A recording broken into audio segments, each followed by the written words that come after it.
peu aller, les bras sont un peu fatigués. Là, il me faudrait de la rééducation, mais bon, c'est pas évident ces derniers temps. Donc non, dans l'ensemble, non, ça va. Le moral est là. Puis bon, faut que je me remette en forme pour un prochain trajet, quoi. Dans l'ensemble, de la pluie au départ sur 2 jours, le 3e jour de la brume. C'était génial. Après ça va, j'ai eu le soleil, beaucoup de côtes sur la route, quand même. C'était pas évident. Je sais quasiment arrivé sur Biarritz, ouais, j'ai 3 jours avant d'arriver sur Biarritz, ouais, j'ai eu une petite carence en sel sur la route. Là, j'ai beaucoup transpiré, j'ai eu vraiment très très chaud. Et puis bon, j'ai les bras qui ont lâché à peu près 80 km de Biarritz. Donc je me suis fait récupérer pour finir mon trajet sur les derniers kilomètres, quoi. Parce que, ouais, se partir comme ça sans aucune préparation physique derrière, c'est pas évident, quoi. Le Loire-Atlantique, vers Machecoul, où j'étais obligé de mettre mon sac sur le bord de la route pour me créer une bande de sécurité et forcer les gens à s'écarter de moi. Donc j'ai réussi à me faire dégager de là. Coup de bol pour la fête de la musique, j'étais à La Roche-sur-Yon, donc j'ai profité de la fête de la musique un petit peu. C'était agréable. Charente-Maritime, j'ai été hébergé chez des gens fort sympathiques qui m'ont hébergé quelques jours, parce que là c'est pareil, j'ai eu petit souci, salut les gens, petit souci au niveau de la ceinture abdominale et au niveau des trapèzes. Donc je suis resté 3 jours dans la Charente-Maritime, où là j'ai eu le droit à me faire masser, ça c'était cool. Ça a permis de détendre un peu les muscles, et après je suis reparti, quoi. C'est quand même une centaine de kilos pendant 9-10 heures par jour. Je m'en suis rendu compte un peu avant l'arrivée. Ça m'étonne pas que les bras ils ont lâché. Mais dans l'ensemble, ouais,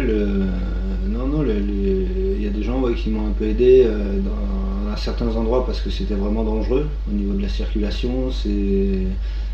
Donc bon, là, j'ai pas eu le choix que d'accepter le coup de main des gens pour me sortir de là où j'étais, quoi. J'ai les ordonnances, j'ai tous les papiers qu'il faut pour faire les examens des membres supérieurs. Alors quand on parle de membres supérieurs, en général ça part des épaules jusqu'au bout des doigts. Donc j'ai eu le droit à une échographie et une radio de l'épaule droite. J'ai bataillé, mais j'ai réussi à avoir une échographie de l'épaule gauche aussi. Mais les coudes et les poignets, ils n'y ont pas prêté attention plus que ça. Donc à l'heure actuelle, je m'empêche des douleurs pas possibles. Là, au niveau de levage des bras, j'arrive pas à lever plus. Mais bon, et puis j'ai les bras qui fatiguent très vite. Bon, je suis avec, quoi. Et j'attends que je fais ce qu'il faut pour que ça se remette en forme au plus vite, que je puisse, commencer ma préparation physique pour un prochain trajet. Dans le Morbihan, le médical, faut être en bonne santé pour se faire soigner. Je me soigne par moi-même, et puis voilà. Je fais ce qu'il faut, avec un peu de médecine secondaire, et je fais ce qu'il faut pour que ça aille mieux, quoi. Et à l'heure actuelle, ce qu'ils recherchent uniquement dans le milieu médical, c'est la sécurité de l'emploi et puis la paye, quoi. Après le reste, ils s'en fichent, quoi. Le niveau des soins, il n'y a rien qui est prodigué. Moi j'ai vu un kiné, par exemple, j'ai le kiné qui est venu, ça fait un moment déjà, il était venu, et elle s'est occupée 5 minutes à m'a posé des questions sur mes bras. Ensuite elle est partie sur mes jambes pendant 45 minutes, et puis au bout d'une heure, madame elle est partie, elle me dit bon je reviens dans 8 jours. Je ne l'ai jamais revu. Excusez-moi. Alors, téléphone. C'est un ami qui vient prendre des nouvelles, d'ici une demi-heure il va débarquer pour prendre des nouvelles, voir comment je joue. Donc c'est cool. Décathlon, alors sur la route je sais que j'avais besoin quelques pièges, j'avais besoin de petits trucs, donc je suis passé dans des décathlons que j'ai croisés sur la route. Donc Décathlon ça a bien suivi. Décathlon, non, il n'y a rien à dire, quoi. Ils sont impeccables. Ils m'ont soutenu. Bon, certes j'avais besoin d'un tout petit peu d'équipement, ils m'ont aidé là-dessus. Donc là je sais que le prochain équipement que j'irai récupérer chez Décathlon, ça sera des jantes en 26 pouces. Comme ça je pourrais aller chercher mes pneus directement là-bas. Et ça me coûtera 20 € le train de pneus au lieu de payer 80 € pour le même train de pneus. Le gérant du Décathlon de Vannes, de mémoire je crois que c'est Laurent qui s'appelle, si je me trompe pas. Très sympathique, quoi. Ouais, ça c'est les motards du cœur 56, des gens adorables. En l'espace de 2 3 jours, ils ont fait beaucoup plus pour moi que des assos qui ont juste relayé l'info de mon trajet, qui m'ont fait des promesses et qui au final n'ont pas tenu leurs promesses. Mais les motards du cœur 56, ils ont assuré tout le long, quoi. C'est eux, ouais, c'est des gens respectables et fort appréciables. D'ailleurs, ils vont me filer un coup de main. Là, on prendra mon ancienne voiture.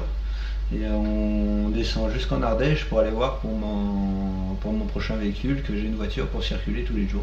Il y a Patroc, donc lui ça c'était à La Roche-sur-Yon, très bon personnage qui m'a hébergé une nuit, avec qui on a grandement sympathisé, c'est une très très bonne personne.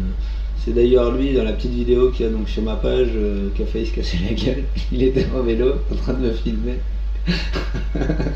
Il a failli rentrer dans un buisson. Je pense que c'est pour ça que la vidéo elle a fait beaucoup de vues.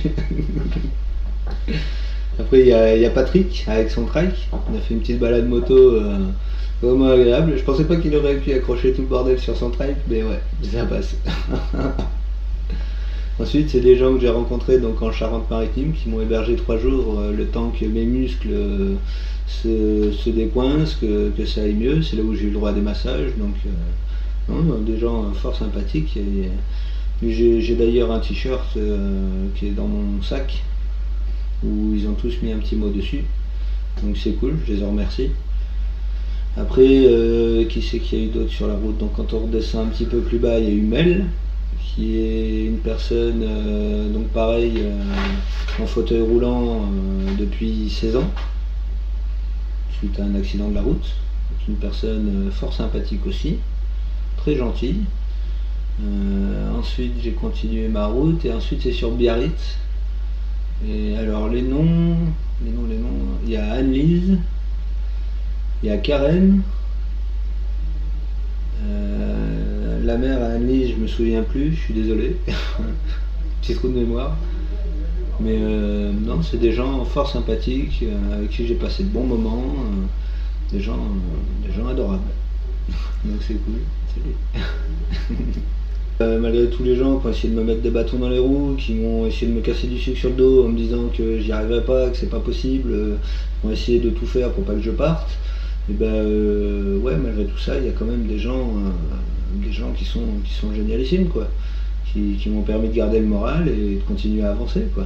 Parce que ouais, il n'y a pas que des cons dans ce monde-là, quoi, heureusement, parce que sinon, je serais dans une belle merde.